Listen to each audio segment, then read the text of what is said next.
Russia president పుతిన్పై shocking comment చేశారు Britain ప్రధానమంత్రి Boris Johnson. Putin వ్యక్తిగతంగా తనను బెదిరించారని బాంబు పేల్చారు. గత ఏడాది ఫిబ్రవరిలో ఉక్రెయిన్పై రష్యా ఫుల్ స్కేల్ వార్ ప్రకటించడానికి ముందు వ్యక్తిగతంగా తనకు ఫోన్ కాల్ చేసి మిసైల్స్తో దాడి చేసి లేపేస్తానంటూ హెచ్చరించారని బోరిస్ జాన్సన్ బీబీసీ డాక్యుమెంటరీ వెల్లడించింది.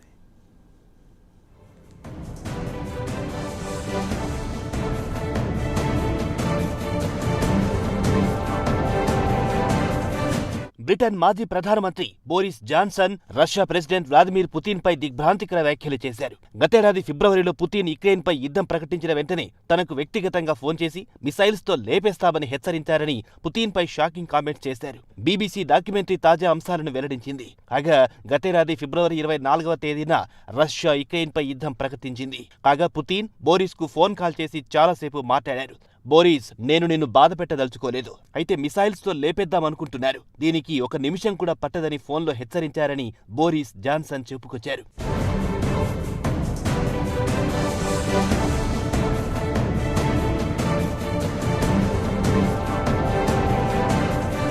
కాగా యుక్రెయిన్పై రష్యా యుద్ధం ప్రకటించిన వెంటనే రంగంలోకి అమెరికాతో పాటు యూరోపియన్ యూనియన్లు దిగాయి. యుక్రెయిన్కు మద్దతు ప్రకటించాయి. వెంటనే రష్యాపై కఠినమైన ఆంక్షలు విధించాయి. బోరిస్ జాన్సన్ బీబీసీ డాక్యుమెంటరీలో ఈ విషయాలు తెలియజేశారు. కాగా సోమవారం నాడు అంటే జనవరి 30వ తేదీన ఈ డాక్యుమెంటరీని ప్రసారం చేసింది. కాగా తూర్పు యూరోపియన్పై రష్యా పూర్తి స్థాయిలో యుద్ధం ప్రకటించిన వెంటనే జాన్సన్ రంగంలోకి దిగారు.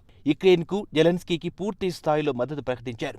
యుద్ధం ప్రారంభమైన వెంటనే బోరిస్ వ్యక్తిగతంగా కీవ్ పర్యటనకు వెళ్లారు. జెలెన్స్కీతో పలుమార్లు సమావేశమయ్యారు. యుక్రెయిన్కి కావలసిన ఆయుధాలతో పాటు ఆర్థికంగా ఆదుకుంటామని హామీ కూడా ఇచ్చారు.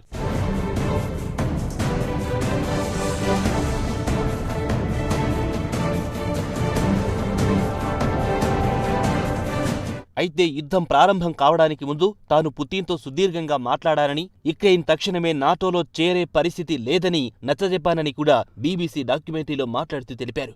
ఒకవేళ రష్యా యుక్రెయిన్పై ఆక్రమణలకు పాల్పడితే నాటో దళాలు రష్యా సరిహద్దులకు వస్తాయని కూడా చెప్పారని బోరిస్ తెలియజేశారు.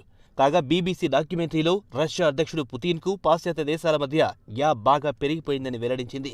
యుక్రెయిన్పై రష్యా యుద్ధం ప్రకటించగానే పాశ్చాత్య దేశాలు పుతిన్తో సంబంధాలు తెగదెంపులు చేసుకున్నాయి. ఇదిలా ఉండగా జెలెన్స్కీ రష్యా దాడులు చేయడానికి ముందే నాటోలో చేరడానికి పెద్ద ఎత్తున ప్రయత్నాలు చేసి విఫలమయ్యారు. కాగా పుతిన్ వాదన ఏంటంటే యుక్రెయిన్ నాటోలో చేరడానికి వీల్లేదని డిమాండ్ చేశారు.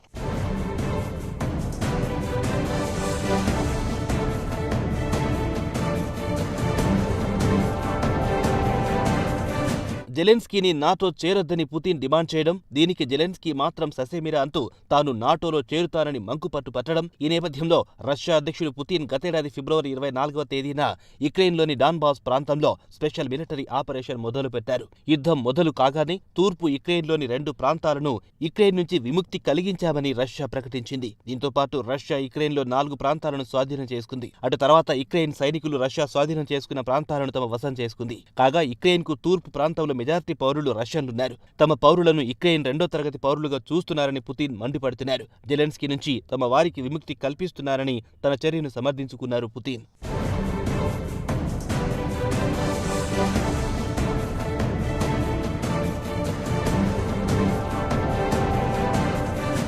యుక్రెయిన్ ప్రెసిడెంట్ జెలెన్స్కీ నాటోలో చేరుతానంటూ మంకుపట్టు పట్టడం, పుతిన్ యుక్రెయిన్పై తన పెత్తనాన్ని సాగించాలనుకోవడం, ఇవన్నీ కలిసి యుక్రెయిన్ ప్రజలకు శాపంగా మారాయి. ఈ యుద్ధంలో సుమారు 8 లక్షల మంది యుక్రెయిన్ ప్రజలు నిరాశ్రయులయ్యారు.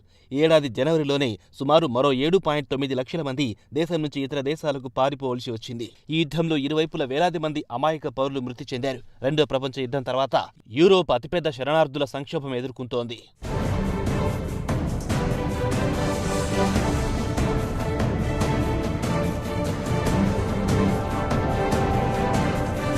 రష్యా యుక్రెయిన్ యుద్ధం 2 దేశాలపైనే కాకుండా దాని ప్రభావం ప్రపంచం మొత్తం అనుభవిస్తోంది. రష్యా నుంచి చమురు సరఫరా నిలిపివేయడంతో ప్రపంచవ్యాప్తంగా ఇంధన సంక్షోభం నెలకొంది. మరోవైపు యుక్రెయిన్ నుంచి గోధుమల ఎగుమతులు నిలిచిపోవడంతో ప్రపంచం మొత్తం తీవ్ర ఆహార కొరతతో ఇబ్బందులు పడుతోంది. ప్రపంచవ్యాప్తంగా అధిక ద్రవ్యోల్బణంతో ప్రజలు సతమతమవుతున్నారనేది మాత్రం వాస్తవం. ఇప్పటికైనా పుతిన్ పెద్ద మనసు చేసుకుని యుద్ధాన్ని ఆపేస్తే మానవాళికి శ్రీరామ రక్ష, లేదంటే ప్రపంచం మొత్తం మరింత సంక్షోభంలో కూరుకుపోవడం గ్యారంటీ అంటున్నారు రాజకీయ విశ్లేషకులు.